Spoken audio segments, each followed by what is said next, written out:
hybrid meeting, so there are some attendees on Zoom. As with all council meetings, this meeting is being live streamed and is accessible on council's website. Those present in the chamber, please stand for the Indigenous acknowledgement and the prayer. Newcastle City Council acknowledges that we are meeting on the traditional country of the Awabakal and Warramai peoples. We recognise and respect their cultural heritage, beliefs and continuing relationship with the land. And they are the proud survivors of more than 200 years of dispossession. Council reiterates its commitment to address disadvantages and attain justice for Aboriginal and Torres Strait Islander peoples of this community. Please remain standing for the prayer. Almighty God, we humbly ask you to bless this meeting, direct and prosper our deliberations, for the advancement of your glory and the true welfare of the people of Newcastle. Ladies and gentlemen, will you honour the memory of those who served and died that we might meet here in peace? Thank you, councillors.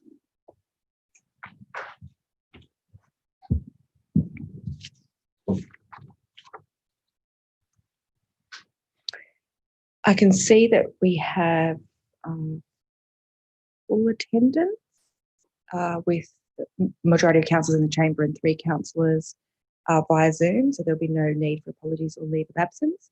Do I have any declarations of pecuniary and non-pecuniary interest for the Public Voice Committee? There being none, Councillor Clausen.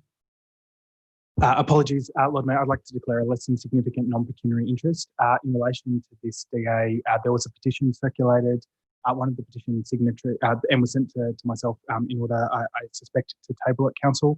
One of the petition signatories was the member for Wallsend, and so I just wish to declare a less than significant non-pecuniary interest because of our shared political affiliation. Thank you, councillor. If there's no more declarations, we will move on. I'll request councillor services to admit speakers for item 1.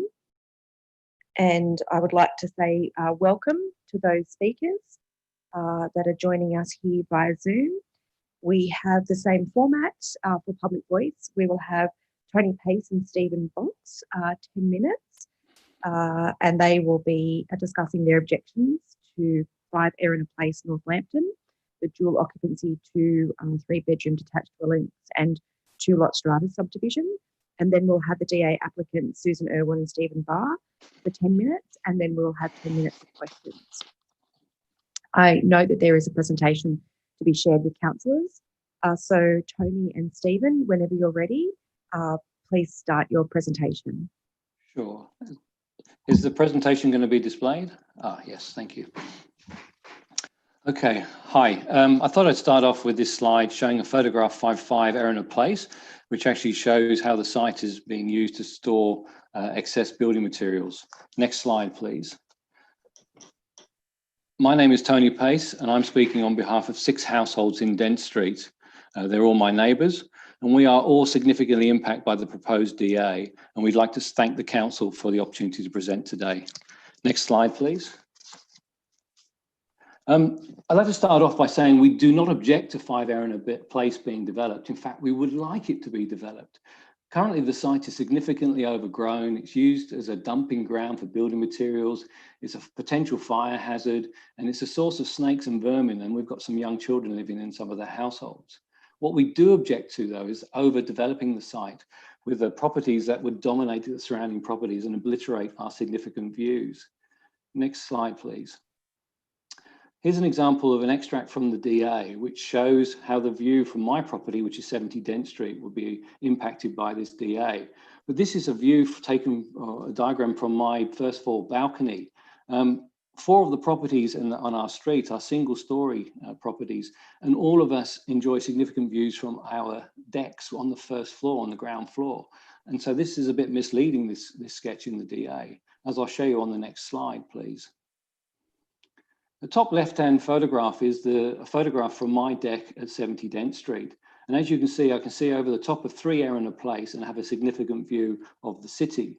If the DA was allowed to go ahead, I'd lose that, as you can see with the line that's drawn across there. The bottom right-hand corner is a view from 74 Dent Street, from Jason and Lauren's property, and they bought their property because of the significant view they have over the city. If this DA is allowed to go ahead, you can see their significant view will be obliterated. Next slide, please.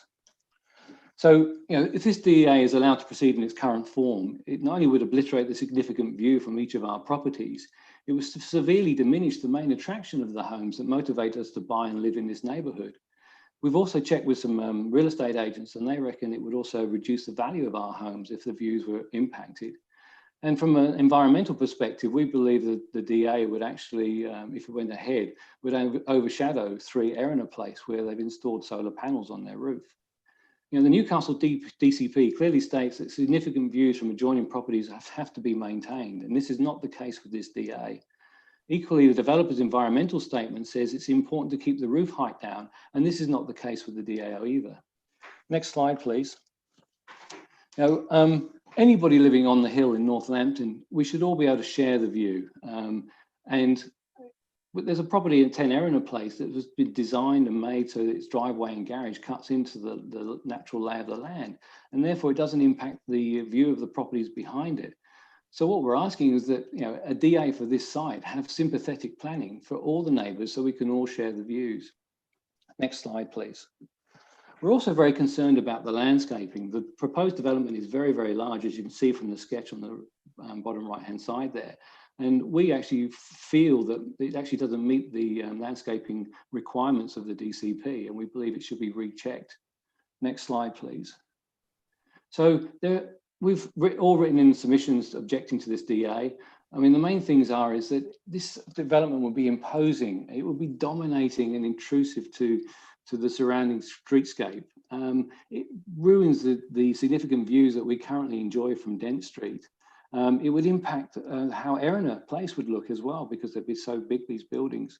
This is the second DA that's been put on for this site. The first DA was rejected because it had 3 dwellings on it, and those dwellings had a roof height of 1.5 stories. This DA now has a roof height of 2 stories. Next slide, please. This DA references Spruce Street as a comparable property in the area. When you look at the photograph of Spruce Street there, you can see that the Spruce Street has exactly the same roof height as its adjacent properties. It's also been designed so it's in character with the surrounding properties and streetscape. And this is not the case with this proposed DA. It's just too big, too imposing. Next slide, please. So I hope you can gauge from these few minutes and few slides that there's an overwhelming resistance from the residents in Dent Street to this proposed DA. I mean, our request to council is that we would like the maximum height of any new properties built on the site to actually be the same roof height as number 3 and number 7 Erina Place, so that we can all share the view. And we'd also like to see no more than 2 dwellings built on the site. Next slide, please. Thank you from the residents of Dent Street.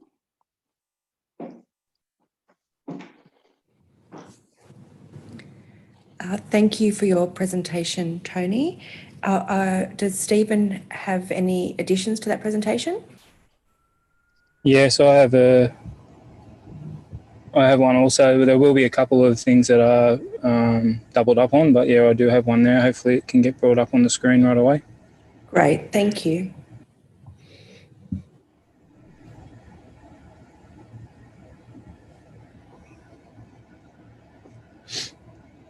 Okay, just to start with, I live at 10 Erina Place, right next door to the vacant lot.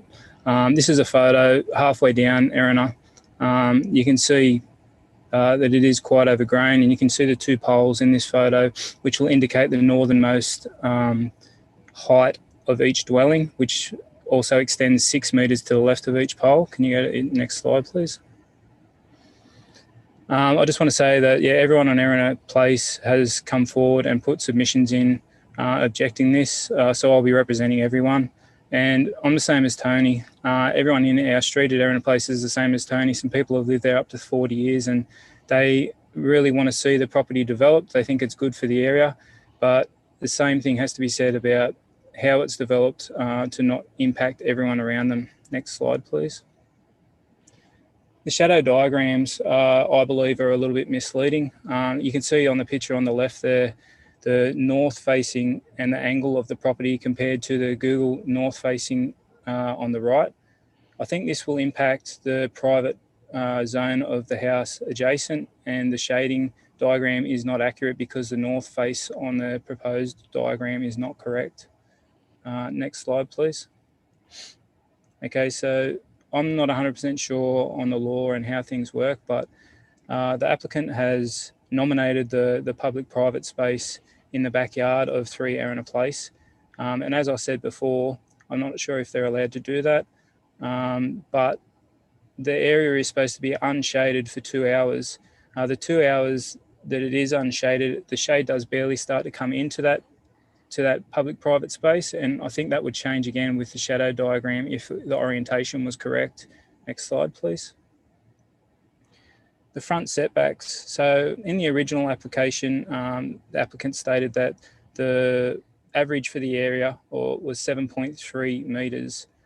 This has now been reduced to 4.55 metres, which is only barely over the minimum requirement. And you can see that's just from my deck, that isn't in my house, but you can see where the northernmost corner on the number 2 house is. It will be quite a huge wall. It's 6.7 metres with no windows or anything, and it's quite overpowering just even from the deck, not even in the house. Next slide, please. The rear setbacks and the landscaping, as Tony mentioned, the landscaping is a little bit questionable because there is no landscaping design planning with the application. And the side setbacks in the original, with Erina Place in mind, if they're going to use the 40 metres surrounding, in Erina Place, 40 metres surrounding that property, the average side setback is 3.75 metres. These properties are one of them is right on the boundary with the pool, and the other one is barely set back 1 metre and 1.1 metres off the boundary.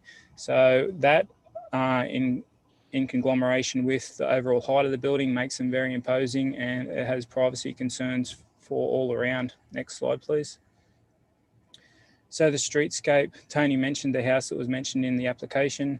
There's just a brief rundown there of how they are actually quite a bit different. There is a wide frontage, there is a large setback, there is a front fence across the front of the property. The garage door does not face the street, whereas the 2 proposed properties would have double garage doors facing the street with only a 12-metre frontage. There's on-street parking, there's a large backyard, and it's cut into the block so that everyone around isn't impacted. Next slide, please. So this just shows the lay of the land. It does slope quite a bit from back to front. The plan is to put piers in and have the whole building off of ground level. This creates multiple problems, whether it be stormwater runoff, whether it be the overall height, and then also there's a lot of high bay windows which most likely won't be open, so there is cross ventilation problems.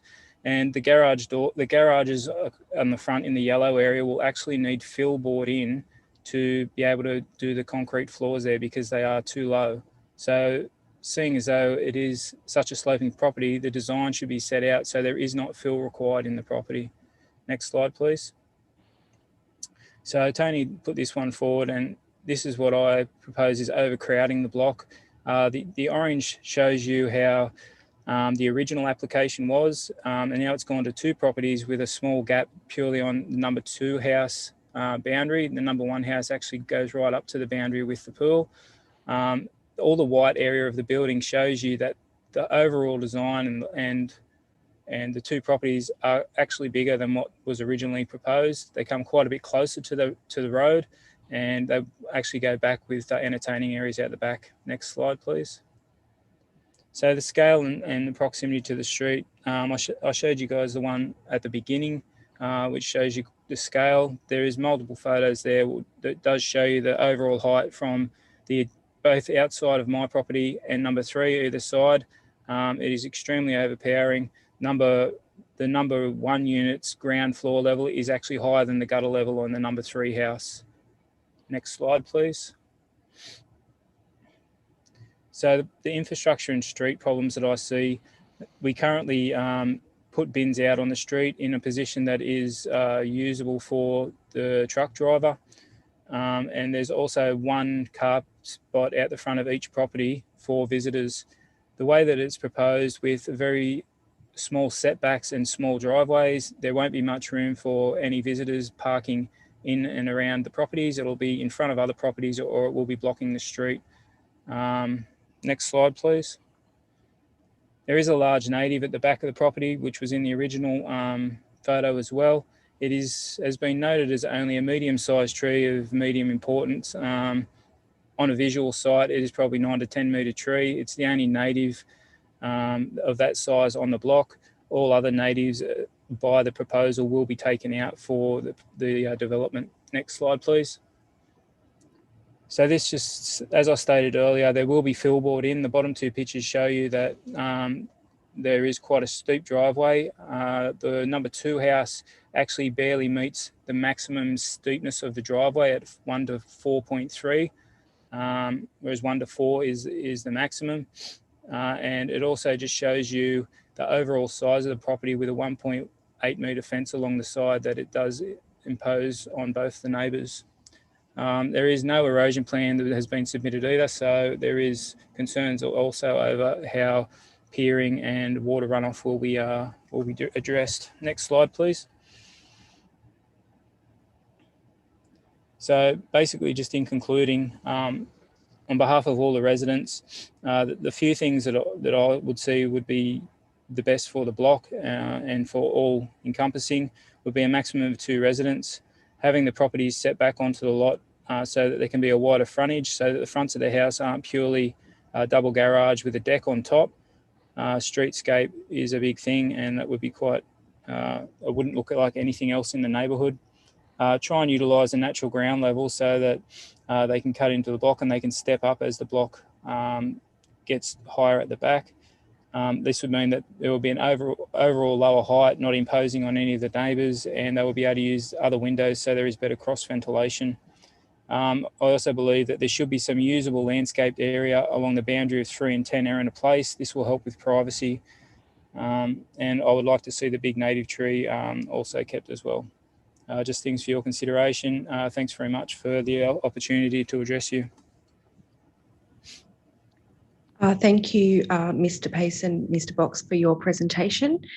We'll come back to you after the presentation we're having from the DA applicants, Susan Irwin and Stephen Barr, if there are any other questions for councillors.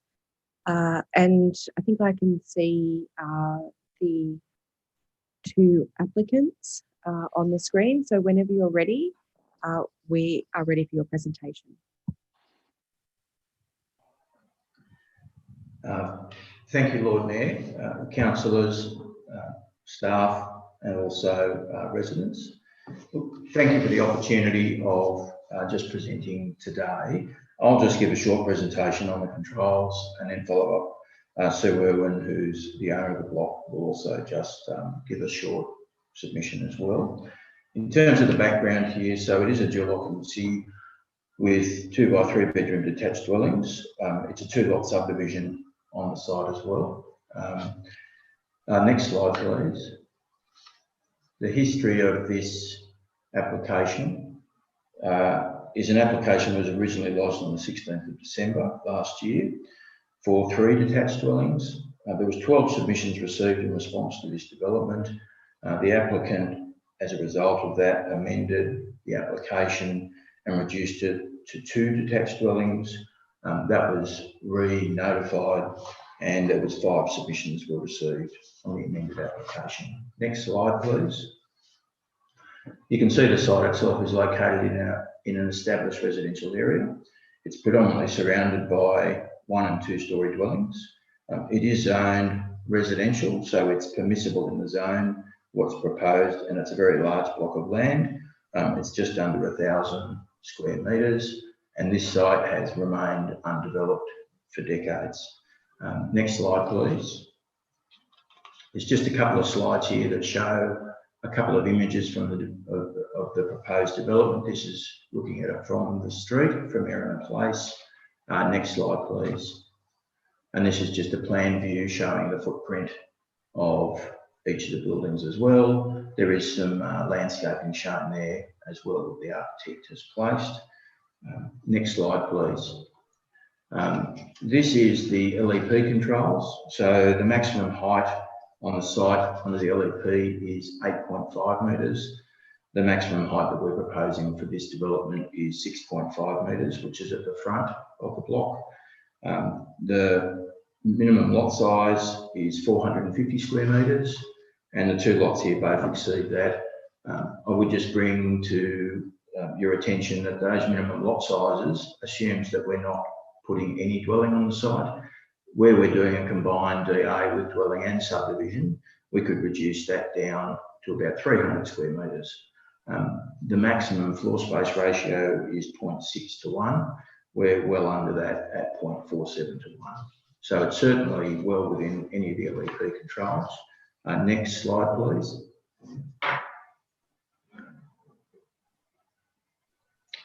Just reviewing the DCP, it's generally consistent with the Newcastle DCP. A couple of key matters have been raised. Solar access. We understand from the assessment that and the shadow diagrams that were provided that it's consistent with the DCP. The amount of landscaping in terms of the landscaping area is in excess of the requirements for the DCP. There was an arborist report that was lodged in support of removing the tree, and there's also replacement plantings proposed. There is a swimming pool that's proposed for each dwelling, and they're on the side of the dwelling. They've been provided with screening to ensure that the amenity of the users of those pools won't disturb the neighbours. In terms of the character of the area, it is surrounded by other 1- and 2-storey detached dwellings, and as a result fits into the existing character. It's always difficult to look at a new modern building when it sits into a subdivision that's probably 60 years old. In terms of adjoining views and bulk and scale, we've just got some detailed information on the next 2 slides. Let's go to the next slide, please.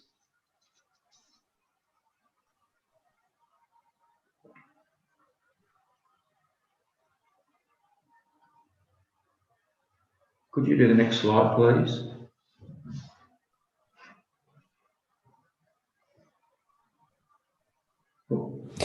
I've just received information that we've got a minor technical issue with the presentation. Just maybe if we give them a moment to reboot. Sure.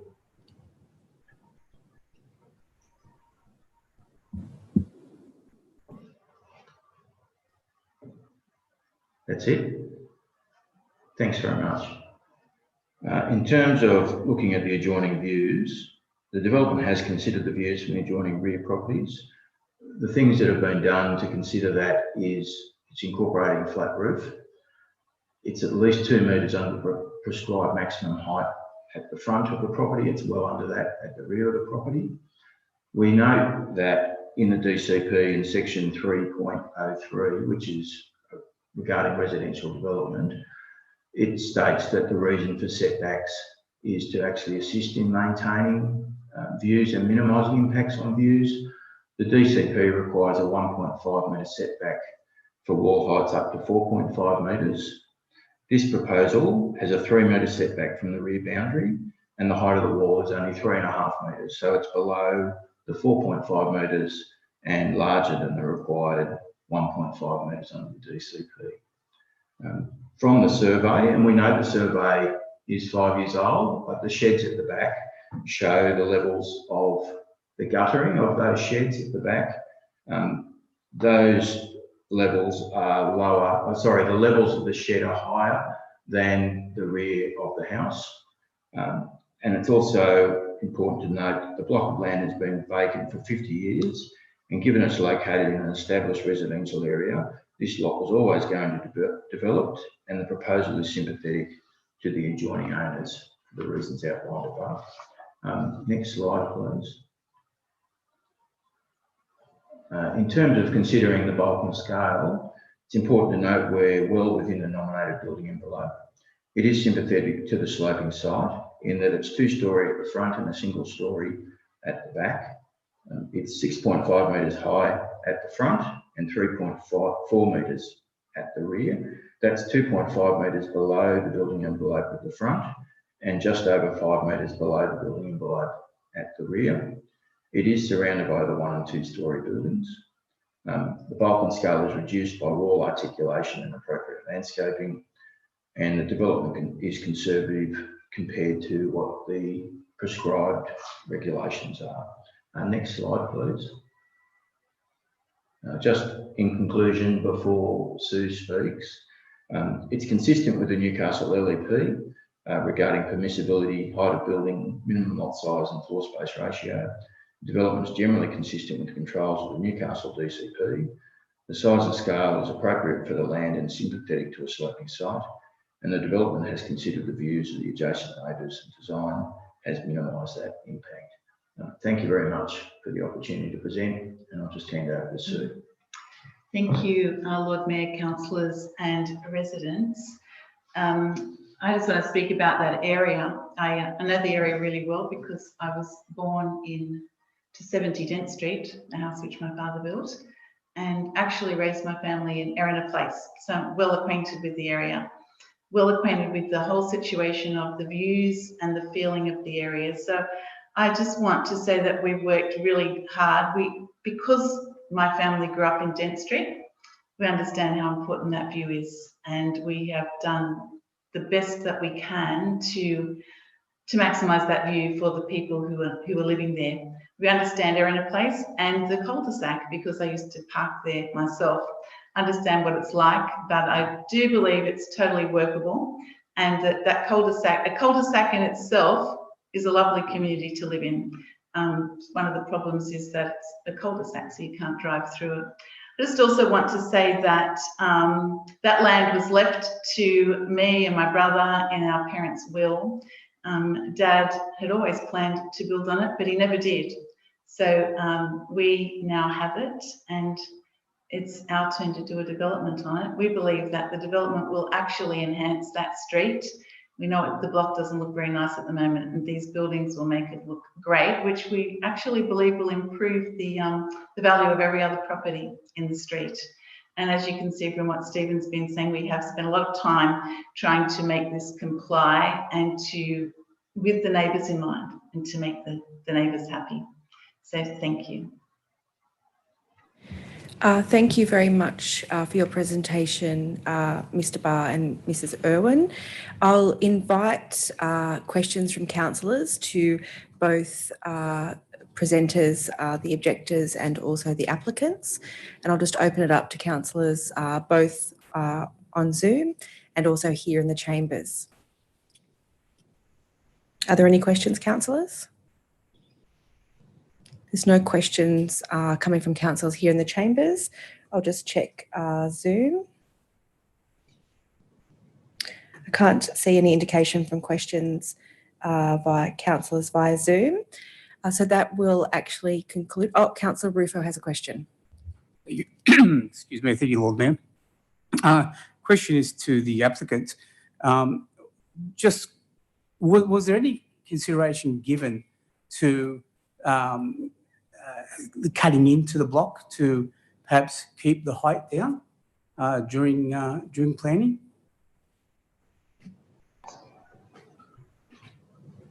It is excavated at the front to fit the 2 stories in at the front, but in terms of working with the site, that's why it's 2 stories at the front and a single story at the back, because that's what works better with the site to keep the flatter roof.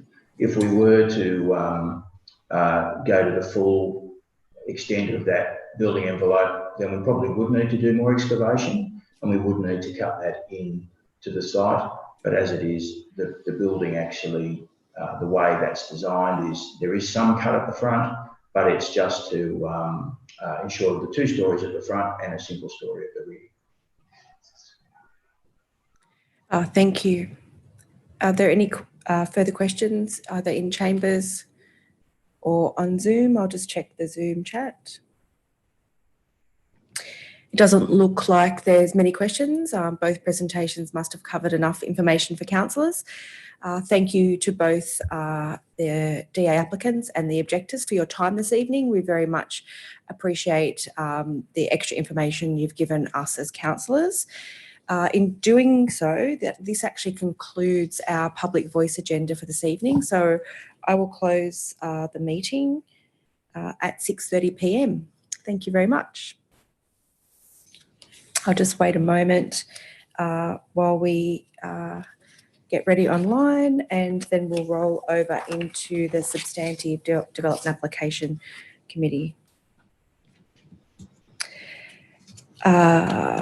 Councillors, I'll open the Development Application Committee of the 20th of October at 6:30 p.m. and I will just note this meeting is being held in our new council chambers for the first time at 12 Stewart Avenue, as well as remotely via Zoom. I note that as with all council meetings, this meeting is being live streamed and is accessible on council's website. And I might need to have apologies and leave of absence. We do have one councillor missing, Councillor Robinson. If there's no apologies or leave of absence. I'm not missing at all. Oh, councillor, I'll just note that, is your camera turned off? Got no idea. The hybrid meeting etiquette will just need you just need to have your cameras turned on to be included as present. How's that? That's much better. Thank you, councillor. Oh, that's nice.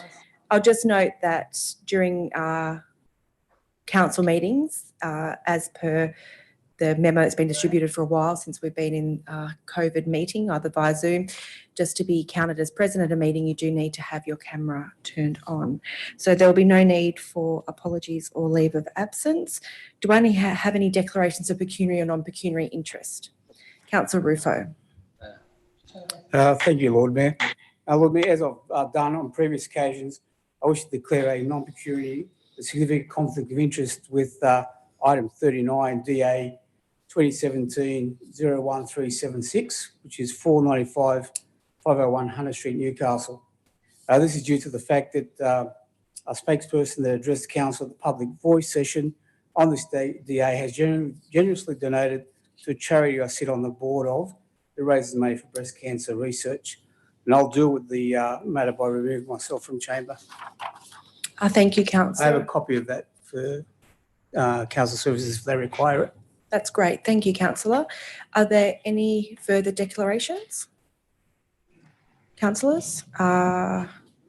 Is Councillor Clausen? Thank you. Lord Mayor, I'd like to declare a less than significant non-pecuniary interest in item number 39 as well, 495 Hunter Street.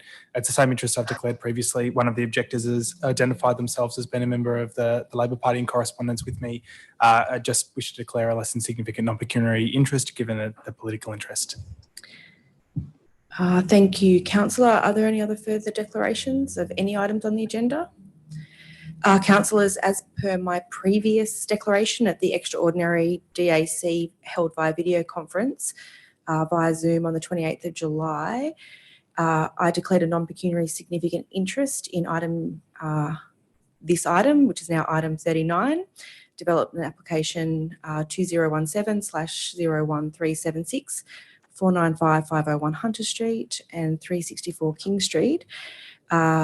The partner, a friend of mine, is working on the development, and I learnt this since the public voice session, and I will again remove myself from the discussion on this item.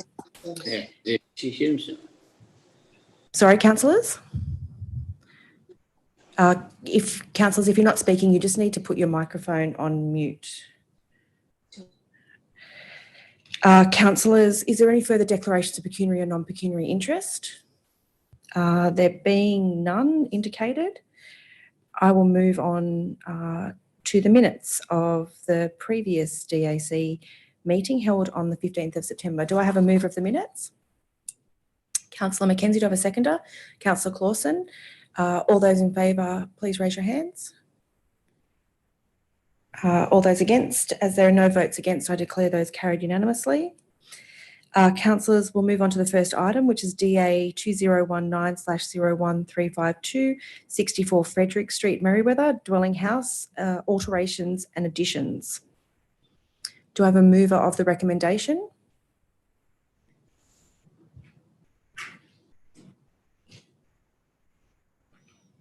Councillor Clausen, do I have a seconder? Councillor Duncan? Is there any discussion? Would you like to speak to the motion, councillors? Lord Mayor, happy to speak in favour of the officer's recommendation and approval of this item. The report is quite detailed in outlining the issues and the reasons coming to us. One item, though, that I'd particularly like to draw Council's attention to is that there's an exceedance in terms of the floor space ratio.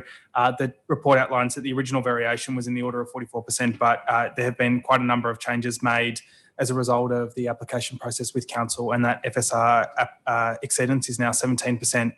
The report outlines quite comprehensively the reasons that it's recommended for approval, and I'm happy to support the officer's recommendation. Thank you, Councillor. Are there any other speakers?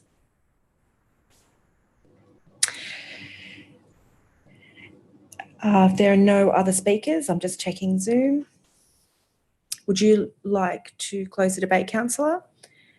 I'll put the motion. All those in favour, please stand. Councillor White, Councillor Clausen, Councillor Duncan, Councillor Winnie Bartz, Councillor Dunn, Councillor Byrne, Councillor Luke, Councillor Rufo, Councillor Mackenzie, Councillor Nelms. All those in favour, please raise their hand on Zoom. Councillor Church, Councillor Elliott, Councillor Robinson.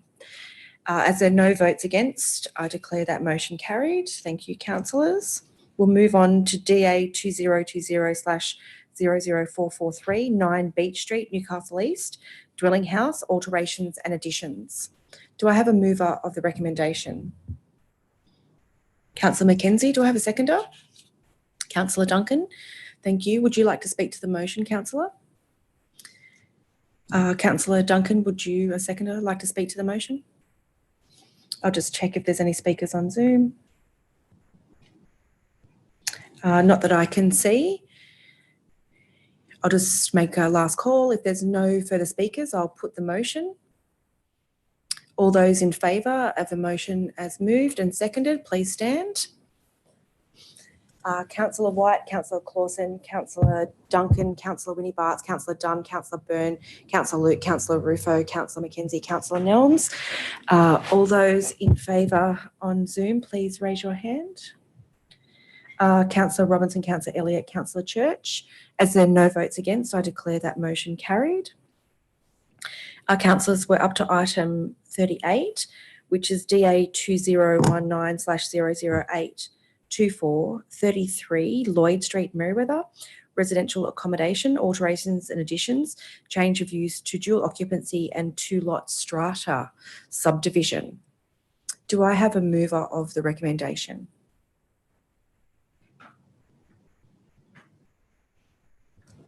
Councillor Clausen, thank you. Do I have a seconder?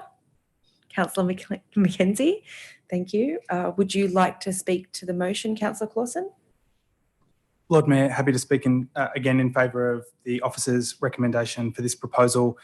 It is worth mentioning that councillors have been contacted by an objector who has raised a range of issues, sought advice from planning staff, and I understand there's been a memo distributed in response to some of those. A number of the issues are historic issues relating to an original DA from this site, I think from 2003, and have been considered resolved. There was a Land and Environment Court process that previously related to the construction of the existing structure.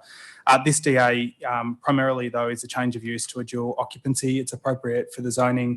It doesn't increase or exacerbate the issues that are perceived from objectors to already exist. I think it's a good use of the site. The applicant has done a good job to split the development to ensure that it's usable and provides additional accommodation in this area. So happy to support the application that's before us. Thank you, Councillor Clausen. Would you like to speak as seconder, Councillor? Are there any other speakers, either for or against? I'll just check Zoom. Are there any speakers? Oh, Councillor Elliott, thank you. Thank you, Lord Mayor. Can you hear me all right? Yes, we can. Yeah, thank you.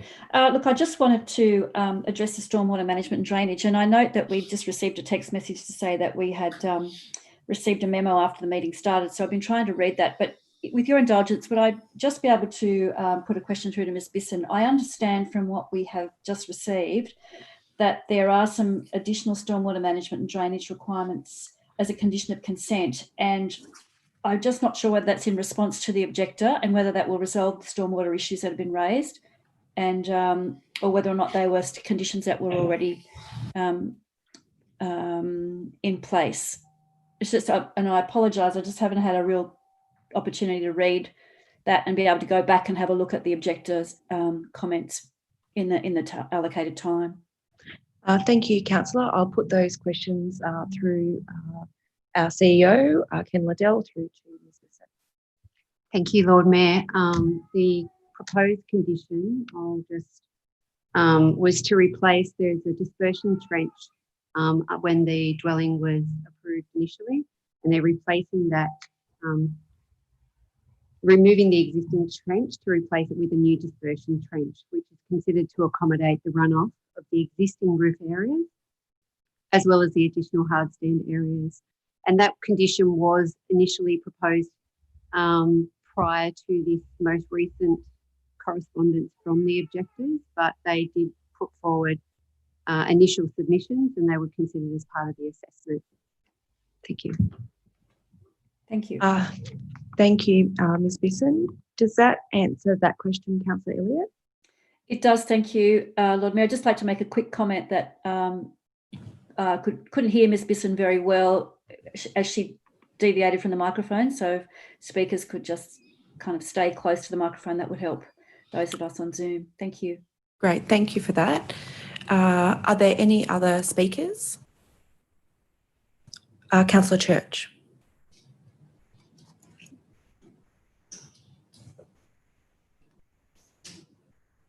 Oh, Councillor, you're on mute.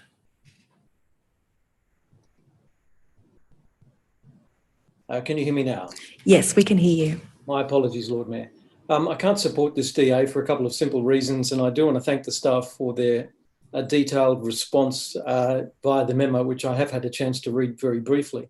A couple of key points. This exceeds the floor to space ratio for this area. I think there are continuing issues with using an existing trench for stormwater management when you're adding to the number of occupants, and you're certainly, that's been the source of many problems for many years, and I don't think this helps to solve that. And we've got problems with this development meeting their landscape requirements under the 2012 DCP. And there's an unusual note there in the report that says that balconies are meant to substitute for landscaping.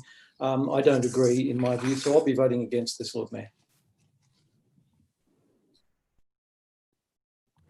Thank you, Councillor. Is there any further discussion, councillors? I'll just check again online.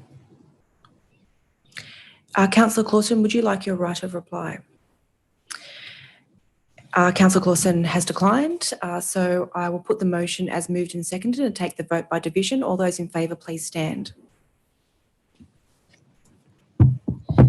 Councillor White, Councillor Clausen, Councillor Duncan, Councillor Winnie Bartz, Councillor Dunn, Councillor Luke, Councillor Rufo, Councillor Mackenzie, Councillor Nelms. All those against, please stand. Councillor Byrne, online. All those in favour, please raise their hand. Councillor Robinson. All those against, please raise their hand. Councillor Elliott, Councillor Church. I declare the motion carried. Thank you, councillors. Councillors, we're up to item 39. I'll just wait a moment while I leave the chair and ask the Deputy Lord Mayor to take over chairing this part of the meeting.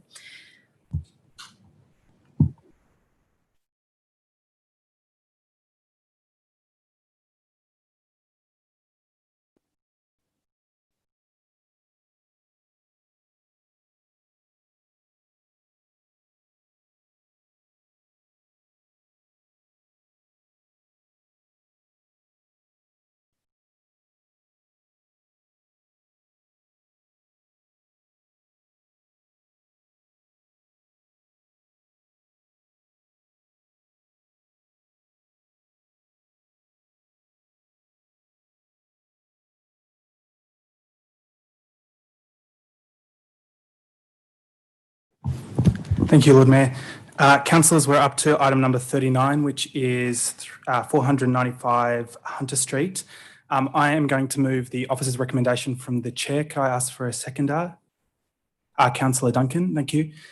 Councillors, in moving the officer's recommendation, I do think it's worthwhile considering how it is that we have got to the position to be considering this DA again this evening. Of course, this is not the first time that it has come before us.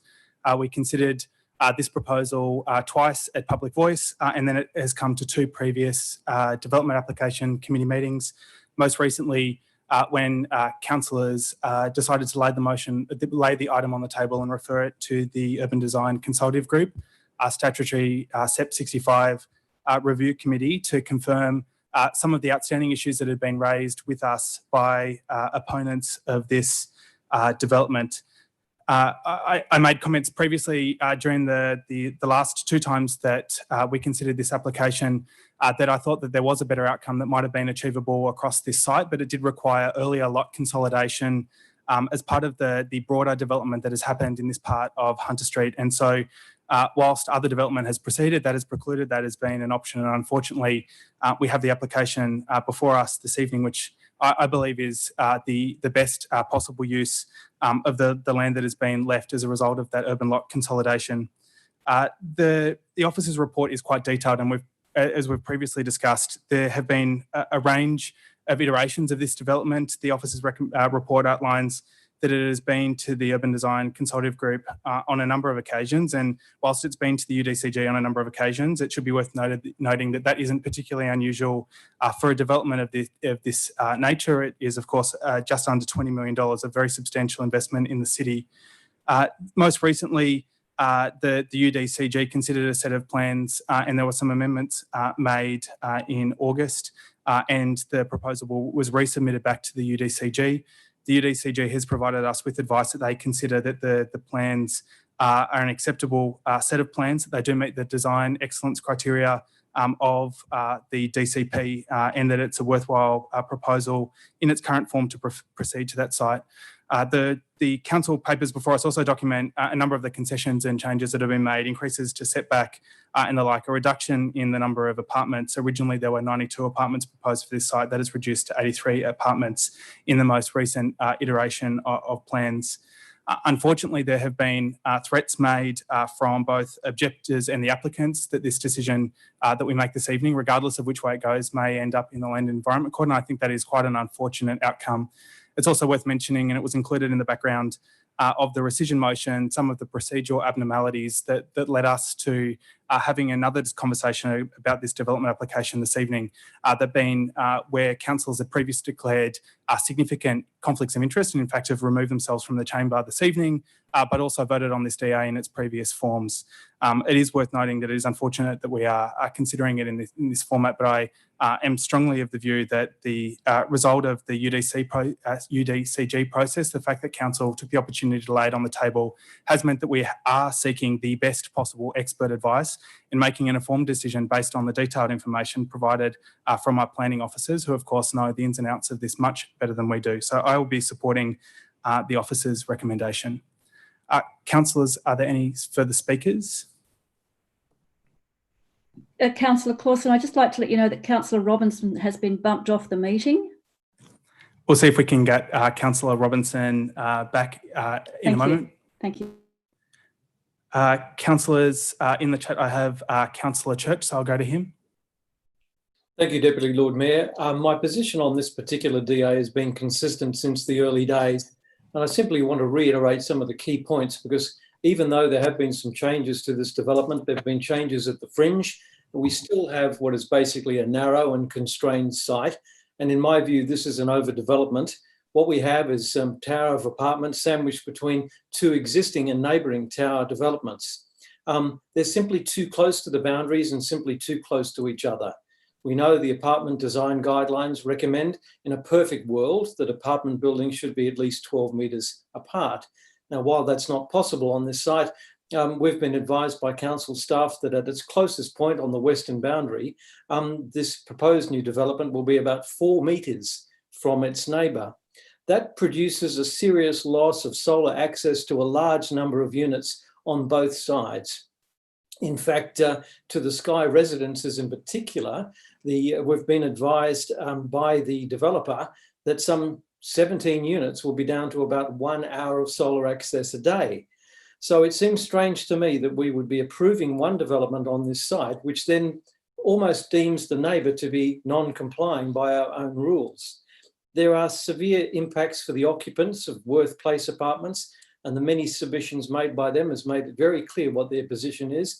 They're very unhappy with the loss of privacy and amenity, and they're concerned with things like the wind tunnel effect and the closeness and proximity of the two buildings. The view of the UDCG has been consistently over many years that this is not a quality development, and they've had lots of issues, and they've raised those issues in many iterations. We now have the chairman begrudgingly admitting that this is an acceptable development. Well, acceptable is hardly a ringing endorsement. What we should be looking for is top quality development. I love this city and I want to see development excel, and I want to see some fantastic developments that actually improve the life of the residents. This will do harm to the neighbouring residents, to their lifestyle and to their amenity, and I can't support it, Deputy Lord Mayor. Thank you, Councillor Church. Are there any further speakers? Councillor Elliott. Yes, thank you very much, Deputy Lord Mayor. This development is problematic, and it makes it difficult for councillors to strike a balance between supporting development on the one hand and ensuring good design and protecting the amenity of neighbouring residents on the other hand.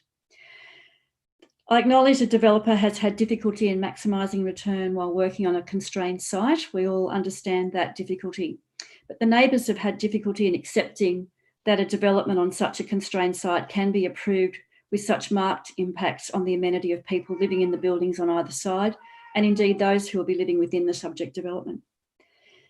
In reviewing all the materials provided to us by staff, and I thank them for the considerable time that they put into this assessment, I cannot see that the development exhibits good design, especially not excellent design. I have concerns for this development on two fronts. First, on what could be described as the micro, in essence, what effect this will have on the hundreds of residents on either side and in the building itself, with so many not getting in very much sunlight at all, and many having reduced privacy and impacts of noise and neighbours so close. Secondly, and probably even more importantly to me, I'm concerned on the macro level.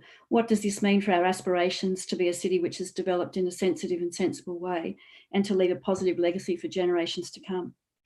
While the Urban Design Advisory Group, through its chair, has advised that the development is acceptable because the developer has adopted their suggested changes, it seems to me that this is a death of a thousand cuts. Rather than a rethinking, a big picture, framing, and a more holistic approach to developing good design, not shaving off bits here and there until we can fit a square peg in a round hole. My disappointment is in the developer, and while I acknowledge that they are working on a constrained site, I understand also that there have been constructive suggestions from detractors to work with the developer to identify ways in which this could be a much better development application. To my knowledge, these attempts have failed, and we are here now faced with a development that is acceptable. Not great, not excellent, not good, but acceptable. I note also that I received a letter, like you, Councillor Clausen, last night from the developer's consultant advising that if we refuse this development, they would take council straight to the New South Wales Land Environment Court. I haven't received threats from the other side, unlike you, Councillor Clausen. However, I do think such bullying tactics of any councillors are not appreciated. And nor should they frighten us for standing up for what is right and to defend that right. While I'm not an environmental lawyer, I believe there could be more gained than lost from robust argument on this development, whether it's in court or not. We aspire to be a livable city for all. We aspire to have good development. We aspire to generate employment and to be a smart city. This development application does not accord with those ideals other than the employment ideal. We all know that by 2030, we want to be a smart, livable and sustainable global city. But consider one of our guiding principles when determining this development tonight, and that is that we must consider long-term and cumulative effects of actions on future generations. It is our job as councillors to be stewards of this city, to act in our community's best interests. I don't believe that this development application aligns with our ideals. It does not improve the lives of Novocastrians. It is not sustainable in that it will have detrimental effects on many others in its immediate neighbourhood. And I fear that in the long run, when I look back, I'll be very disappointed to see this building. I cannot support it. Thank you. Thank you, Councillor Elliott. Councillors, are there any further speakers? Councillor Duncan?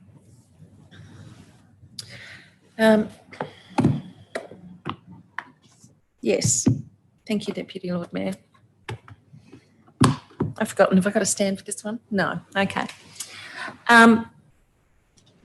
This is a really difficult DA. And as you noted, Deputy Lord Mayor, this one has been before us on council on 4 occasions now, 2 in public voice and 2 in DAC meetings.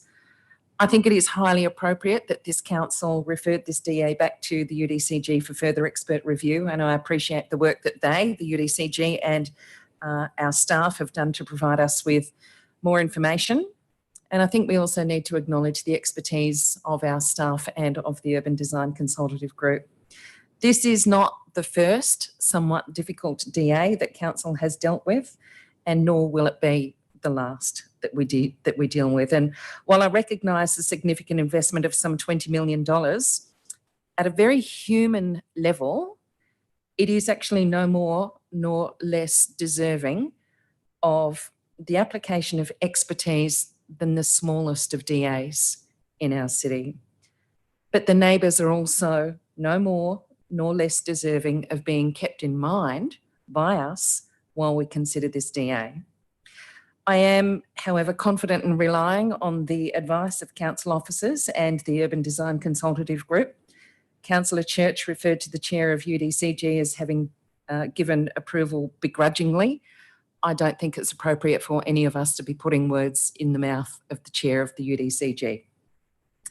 I do, however, want to express a concern, and that concern is that 2 councillors have previously declared a pecuniary interest, significant or otherwise, in this DA and have voted on this DA previously.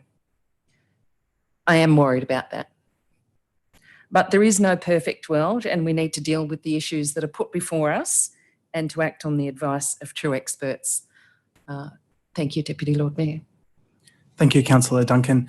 I wonder, Ms Bisson, I might just ask you a question. Councillor Church referred to it and Councillor Duncan picked up on the point. I just wanted to confirm, there's a memo that we've received from you earlier today about the UDCG's advice, advising that the view was of the entire UDCG, that it was just communicated by the chair. Perhaps you might be able to provide some commentary and just confirm that. Through you, Deputy Lord Mayor, I sought clarification of the chair of the UDCG earlier this week on his previous comment, and he confirmed that the statement that he made was the statement of the whole UDCG when the amended plans were referred back to him. Thank you. And perhaps, and apologies, I'll give you the opportunity just in case I have misunderstood, but my understanding of the UDCG's role is that we are required to take into consideration their advice when determining these type of applications, but especially when it comes to determining whether a development has achieved design excellence, that is within the purview of the UDCG. If they agree that it is design excellence, it is design excellence in a legislative sense. Through you again, Deputy Lord Mayor, yes, that is correct. Thank you. And I appreciate, sorry, that's quite a detailed planning question, but especially given we're having a conversation and we're throwing around this type of terminology, it's probably worth reflecting on who makes those decisions in the context of a development of such significance. So thank you. Councillors, final opportunity. Are there any further speakers on this proposal? If not, I will close the debate just in reiterating the comments that I made at the commencement. Of course, this is not, as Councillor Duncan said, this is not the first tricky development that we will see, nor is it the last. We are in an aged city. There are a number of changes occurring. Having infill development alongside other sites, of course, is always going to be challenging, particularly when it requires the consolidation of lots. It is unfortunate that that hasn't occurred in a way to allow a larger proposal potentially over more of this site. But I think that based on the evidence before us, the information from our expert planning staff, as well as now the numerous iterations of design and the feedback that has been taken into consideration from the UDCG, we should be supporting the proposal that is before us. I will take the vote by division and ask all those in favour to please stand. Councillor Mackenzie, Councillor Byrne, Councillor Dunn, Councillor Winnie Bartz, Councillor Duncan, Councillor White, Councillor Clausen. All those against, please stand. Councillor Luke, and then we'll do the same on Zoom. All those in favour, please raise your hand. Councillor Robinson, all those against, please raise your hand. Councillor Church and Councillor Elliott. Thank you, councillors. I'll declare that motion carried. Councillor Clausen, I do apologise, but did you mention Councillor Rufo's name? I didn't hear his name on either side. Councillor Rufo has excused himself due to a conflict of interest. Yes, that's right. I did forget that. Thank you.